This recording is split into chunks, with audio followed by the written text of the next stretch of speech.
We talked about the deregulation of subprime loans in the previous lesson. Let's dive a little more into this area of lending. Deregulation and the proliferation of subprime loans. Deregulation played a major role in the expansion of subprime lending, which contributed to the housing bubble and financial crisis of 2008. The push for deregulation in the financial sector led to reduced oversight, enabling lenders to issue riskier loans to borrowers who often lacked the ability to repay them. Key aspects of deregulation and subprime loans. Repeal of the Glass-Steagall Act, 1999. The Glass-Steagall Act, 1933, originally separated commercial banking from investment banking to prevent risky financial practices. Its repeal under the Gramm-Leach-Bliley Act, 1999, allowed banks to engage in high-risk investment activities, including the bundling and sale of mortgage-backed securities, MBS. Lax lending standards. Deregulation meant that lenders could offer loans with little to no verification of borrowers' income or assets. This led to the rise of no-doc or stated income loans, often referred to as liar loans, where borrowers could qualify without proving their ability to repay. Growth of subprime mortgages. Subprime loans were designed for borrowers with poor credit histories, but they often came with high interest rates and predatory terms. Adjustable rate mortgages, ARMs, with low introductory teaser rates later adjusted to unaffordable levels, leading to widespread defaults. Securitization of risky loans. Financial institutions bundled subprime loans into mortgage-backed securities, MBS, and collateralized debt obligations, CDOs. Credit rating agencies, incentivized by profits, gave these securities high ratings despite their underlying risk. This created a false sense of security for investors and fueled reckless lending. Minimal regulatory oversight. Agencies like the Federal Reserve and SEC, Securities and Exchange Commission, did not intervene to curb risky lending practices. The Commodity Futures Modernization Act, 2000, prevented regulation of complex financial derivatives like credit default swaps, which amplified market instability. Housing market boom and bust. The easy availability of credit led to a surge in home purchases, driving up housing prices. When borrowers began defaulting, the housing market collapsed, triggering the broader financial crisis. Impact of deregulation and subprime lending foreclosures skyrocketed as borrowers were unable to afford their loan payments. Banks and financial institutions collapsed, e.g., Lehman Brothers, Bear Stearns. Government bailouts were required to stabilize the financial system. New regulations, like the Dodd-Frank Act, were introduced to prevent future crises. Deregulation and the unchecked growth of subprime loans created a system where short-term profits were prioritized over long-term stability, ultimately leading to one of the worst financial crises in history. The repeal of the Glass-Steagall Act, 1999. The Glass-Steagall Act was a key piece of financial regulation passed in 1933 during the Great Depression. It primarily aimed to separate commercial banking, which handles deposits and loans, from investment banking, which deals with securities trading and underwriting. This separation was meant to prevent the kind of risky financial practices that contributed to the 1929 stock market crash and subsequent bank failures. However, in 1999, Glass-Steagall was effectively repealed through the Gramm-Leach-Bliley Act, GLBA, also known as the Financial Services Modernization Act. This repeal removed barriers between commercial and investment banks, allowing them to engage in riskier activities that many argue contributed to the 2008 financial crisis.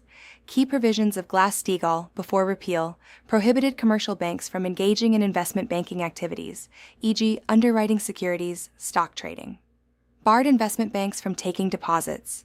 Established the Federal Deposit Insurance Corporation, FDIC, to protect depositors. The repeal of Glass-Steagall, Gramm-Leach-Bliley Act, 1999. The repeal was largely driven by pressure from the banking industry, which argued that outdated regulations were preventing them from competing in a global financial market. Main changes from the repeal allowed commercial banks, investment banks, and insurance companies to merge. This created massive financial conglomerates, e.g., Citigroup, JP Morgan Chase. Banks could now engage in both traditional lending and high-risk investment strategies. Increased financial innovation and risk-taking banks developed and invested heavily in complex financial products like mortgage-backed securities, MBS, and collateralized debt obligations, CDOs. The lack of regulation over these instruments contributed to the 2008 financial crisis. Encouraged growth of too big to fail. Banks' mergers between financial giants led to institutions so large that their failure could collapse the economy. This forced the U.S. government to bail out banks during the 2008 crisis. Weakened regulatory oversight. The repeal reduced government supervision of banking activities. The Federal Reserve and SEC did not impose adequate risk controls, leading to excessive speculation. Connection to the 2008 financial crisis, banks aggressively pushed subprime mortgages and securitized them into MBS. The risk of these loans was misrepresented by credit rating agencies. When the housing bubble burst, banks suffered massive losses, leading to widespread panic and the collapse of major institutions like Lehman Brothers. The government responded with TARP, Troubled Asset Relief Program, a $700 billion bailout. Aftermath and regulatory response. In response to the financial collapse, the U.S. government passed the Dodd-Frank Act 2010 to reinstate some banking restrictions, including the Volcker Rule, which aimed to prevent banks from engaging in risky proprietary trading. However, many argue that the financial system remains vulnerable due to continued deregulation efforts. Was repealing Glass-Steagall a mistake? Critics argue it allowed banks to become dangerously large and engage in high-risk activities, leading directly to the 2008 crisis. Supporters claim the crisis was caused by other factors, such as poor regulatory enforcement and the rise of shadow banking. Regardless, the repeal of Glass-Steagall fundamentally reshaped the financial industry, leading to an era of increased speculation and risk that ultimately contributed to economic instability. The repeal of the Glass-Steagall Act, 1999. The Glass-Steagall Act was a key piece of financial regulation passed in 1933 during the Great Depression. It primarily aimed to separate commercial banking, which handles deposits and loans, from investment banking, which deals with securities trading and underwriting. This separation was meant to prevent the kind of risky financial practices that contributed to the 1929 stock market crash and subsequent bank failures. However, in 1999, Glass-Steagall was effectively repealed through the Gramm-Leach-Bliley Act, GLBA, also known as the Financial Services Modernization Act. This repeal removed barriers between commercial and investment banks, allowing them to engage in riskier activities that many argue contributed to the 2008 financial crisis.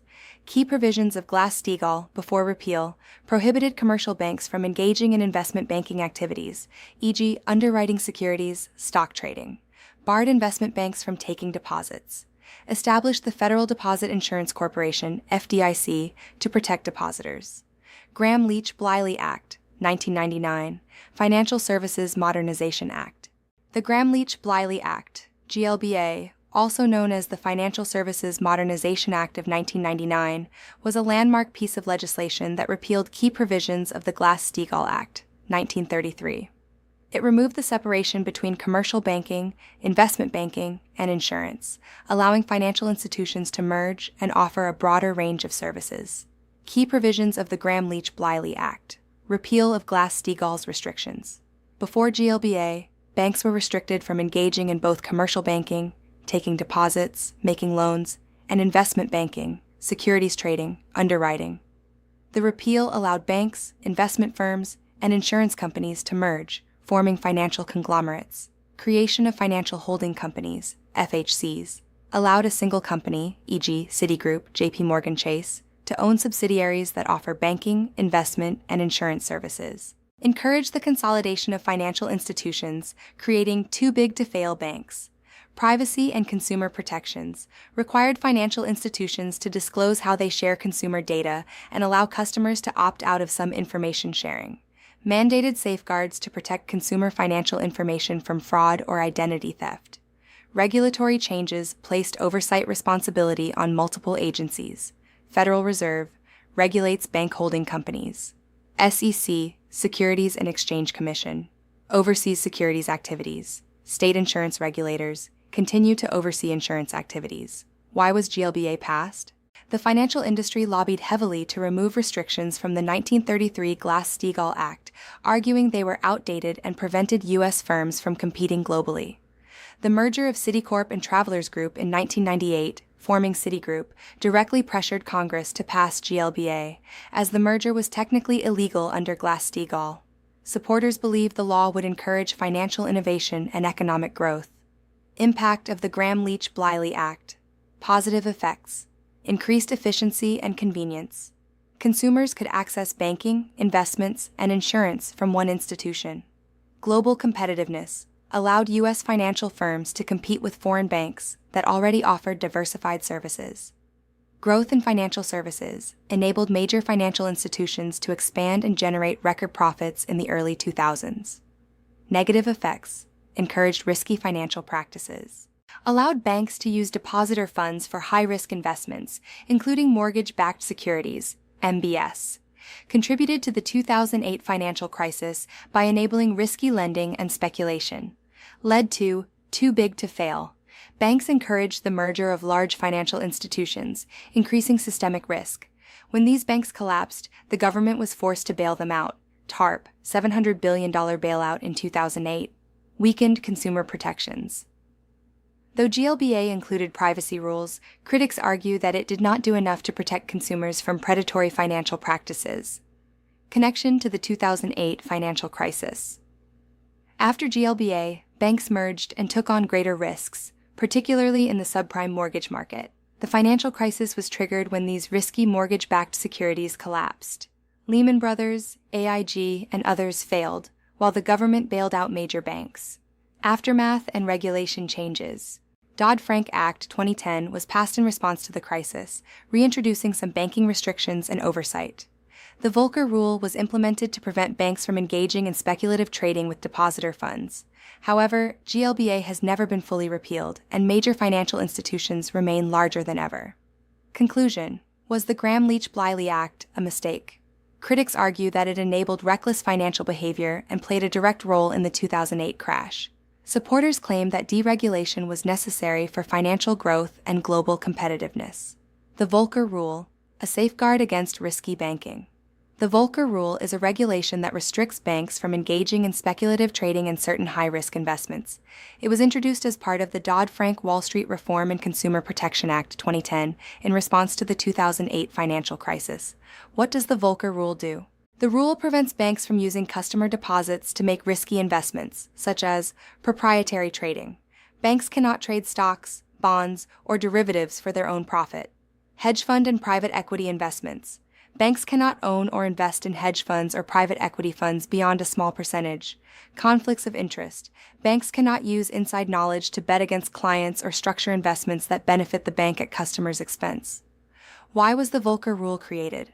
After the Gramm-Leach-Bliley Act, 1999, repealed Glass-Steagall, banks merged with investment firms and engaged in speculative trading. During the 2008 crisis, banks suffered massive losses from toxic mortgage-backed securities, MBS, and had to be bailed out. Paul Volcker, former Federal Reserve Chairman, argued that banks should focus on lending and customer services, not high-risk speculation. Key provisions of the Volcker Rule limits on proprietary trading. Banks cannot trade for their own profit, but can still trade for market making, facilitating client trades, hedging, reducing risk on their own positions, restrictions on fund ownership. Banks cannot own more than 3% of a hedge fund or private equity fund. Compliance and oversight banks must monitor and report their trading activities to regulators. Impact of the Volcker Rule: positive effects reduced systemic risk, prevented banks from making reckless bets that could crash the economy. Protected depositors, stopped banks from using customer deposits for risky speculation. Restored public trust, addressed concerns about banks gambling with taxpayer-backed funds. Negative effects, reduced bank profits. Banks could no longer make billions from speculative trading. Complex compliance requirements.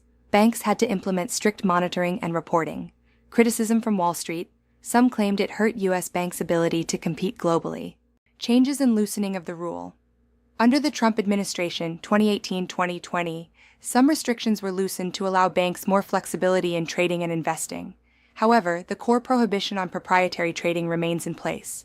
Conclusion: did the Volcker Rule work? It curbed risky bank speculation, but didn't completely eliminate financial instability. Critics say it's too complex, while supporters argue it's essential for preventing another crisis. Despite some rollbacks, the Volcker Rule remains a key safeguard against reckless banking behavior.